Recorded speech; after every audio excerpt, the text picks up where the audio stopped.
नमस्कार दोस्तों, the UPSC Chanakya में आपका स्वागत है। दोस्तों, आज हम आपको ले चलेंगे 2025 के पवित्र महाकुंभ मेले की अद्भुत यात्रा पर, जो प्रयागराज की धरती पर 144 साल बाद हो रही है। दोस्तों, यह सिर्फ एक मेला नहीं, बल्कि आस्था, संस्कृति और परंपरा का महासंगम है। दोस्तों, इस वीडियो में आज हम जानेंगे कुंभ मेले के इतिहास के बारे में, उसके लिटरेरी डॉक्यूमेंटेशन के बारे में, उसका फ़िलॉसफिकल बेसिस क्या है और उसका सिग्निफिकेंस के बारे में।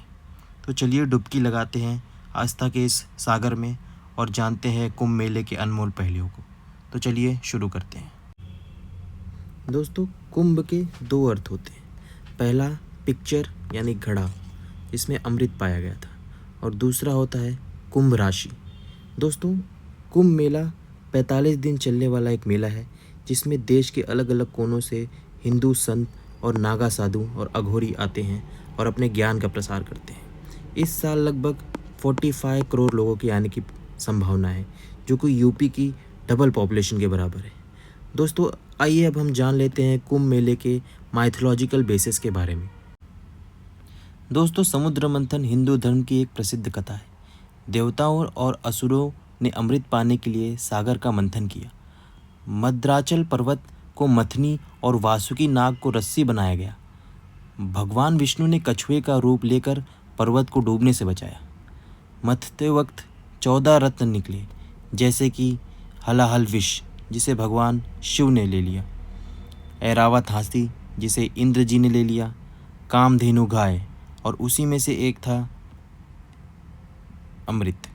इस अमृत को लेकर देवताओं और असुरों में झड़प हुई, जिस वजह से इस अमृत की कुछ बूंदें 4 जगहों पर गिर गई, जैसे कि प्रयागराज, जो कि गंगा, यमुना और सरस्वती के किनारे है, हरिद्वार, जो कि गंगा के किनारे है,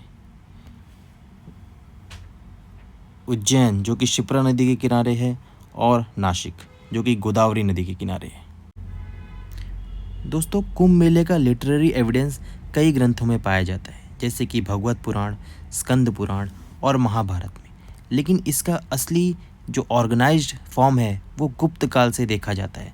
चंद्रगुप्त के जो कोर्ट पोएट थे, उन्होंने इसका वर्णन अपनी किताबों में किया है। यहाँ तक कि कई ट्रैवलर्स जैसे कि ह्यून सैंग और फायन ने भी इसका वर्णन अपनी ट्रैवलॉग में किया है।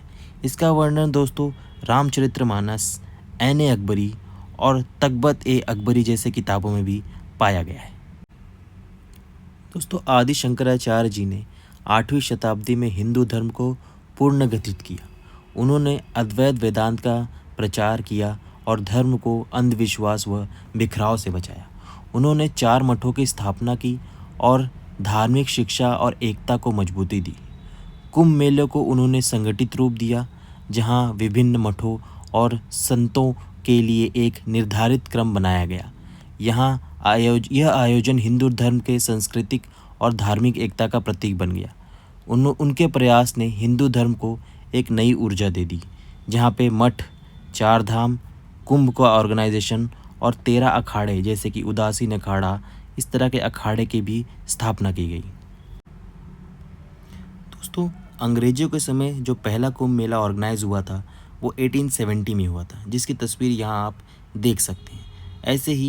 ऐसा कहा जाता है कि महात्मा गांधी भारत आने के बाद उन्होंने पहला कुंभ मेला 1980 में अटेंड किया था, और भारत के आज़ाद होने के बाद जो पहला कुंभ मेला हुआ वो 1954 में हुआ, जिसकी तस्वीर यहाँ आप देख सकते हैं।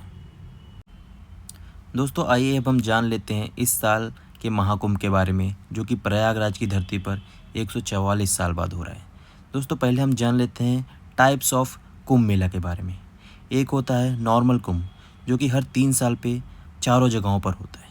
दूसरा होता है अर्ध कुंभ, जो कि हर 6 साल पे होता है, सिर्फ हरिद्वार और प्रयागराज में। तीसरा होता है पूर्ण कुंभ, जो कि हर 12 साल में होता है और चारों जगहों पर होता है। और इस साल जो है महाकुंभ, वो 144 साल बाद होता है। जब 12 पूर्ण कुंभ हो जाते हैं तब एक महाकुंभ आता है। तो आइए दोस्तों, हम इस साल के कुंभ के कुछ इम्पॉर्टेंट डेट्स देख लेते हैं। इस साल कुंभ की शुरुआत 13 जनवरी 2025 को हुई थी और इसका अंत 26 फरवरी 2025 को होगा, जो कि टोटल 45 डेज़ है। इसमें कुछ इम्पॉर्टेंट डेट्स हैं जिसे शाही स्नान भी कहा जाता है, जैसे 14 जनवरी को मकर संक्रांति, 29 जनवरी को मौनी अमावस्या, 3 फरवरी को बसंत पंचमी। इसी तरह से आखिरी स्नान जो है वो 26 फरवरी को है, जो कि शिवरात्रि का दिन है। तो दोस्तों आइए अब हम कुंभ मेले के महत्व को समझ लेते हैं। कुंभ मेला दोस्तों स्पिरिचुअल एंड रिलीजियस इम्पोर्टेंस रखता है। यह मेला गंगा, यमुना और सरस्वती के संगम पर स्नान का अवसर देता है, जिसे मोक्ष प्राप्ति का मार्ग माना जाता है। करोड़ों लोग धर्म और आध्यात्मिक शांति के लिए इसमें भाग लेते हैं। दोस्तों कुंभ मेले के कुछ कल्चरल इम्पोर्टेंस भी है। यह भारत की परंपरा, कला और संस्कृति का प्रतीक है। मेला भारत की सांस्कृतिक विरासत को दुनिया भर में प्रदर्शित करता है। अगर हम इसके इकोनॉमिक इम्पोर्टेंस के बारे में देखें तो कुंभ मेला स्थानीय व्यापार, पर्यटन, परिवहन और कारीगरों को रोज़गार प्राप्त कराता है।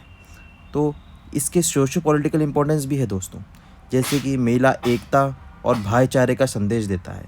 यह समाज के अलग अलग वर्गों को जोड़ता है और राजनीतिक संगठनों के लिए जनसंपर्क का माध्यम है। दोस्तों अगर वैश्विक यानी ग्लोबल पार्टिसिपेशन की बात कहें तो यह दुनिया भर से पर्यटकों और जो श्रद्धालु हैं उनके लिए आकर्षण का केंद्र है। भारत की आध्यात्मिक धरोहर को वैश्विक मंच पर यह मेला रखता है। अगर हम इंफ्रास्ट्रक्चर डेवलपमेंट की बात करें तो मेला के लिए प्रयागराज में सड़कें, बिजली, परिवहन और स्वच्छता की पूर्ण सुविधा है, जिससे शहर को बहुत ही सुंदर बनाया गया है। प्रयागराज कुंभ मेला जो 2025 में हो रहा है, यह भारत की धार्मिक, सांस्कृतिक और आर्थिक ताकत को प्रदर्शित करता है। तो आइए दोस्तों हम कुंभ मेले से जुड़ी एक वीडियो देख लेते हैं।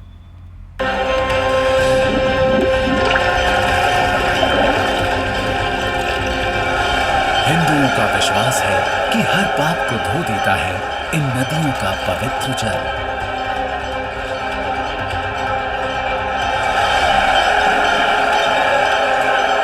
इस विश्वास के कारण ही प्रयागराज उन 4 पवित्र जगहों में से एक है जहां दुनिया का सबसे बड़ा धार्मिक जनसमूह उमड़ता है। कुंभ मेला हर 6 साल बाद यहां पर मोक्ष की खोज में निकले लाखों श्रद्धालु इकट्ठे होते हैं।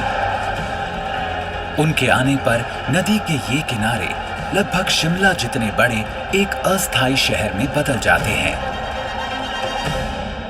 जाहिर है कि जब लगभग 31 वर्ग किलोमीटर इलाके में इतने सारे लोग इकट्ठे होते हैं। तो दोस्तों उम्मीद करता हूँ आपको वीडियो ये पसंद आई होगी।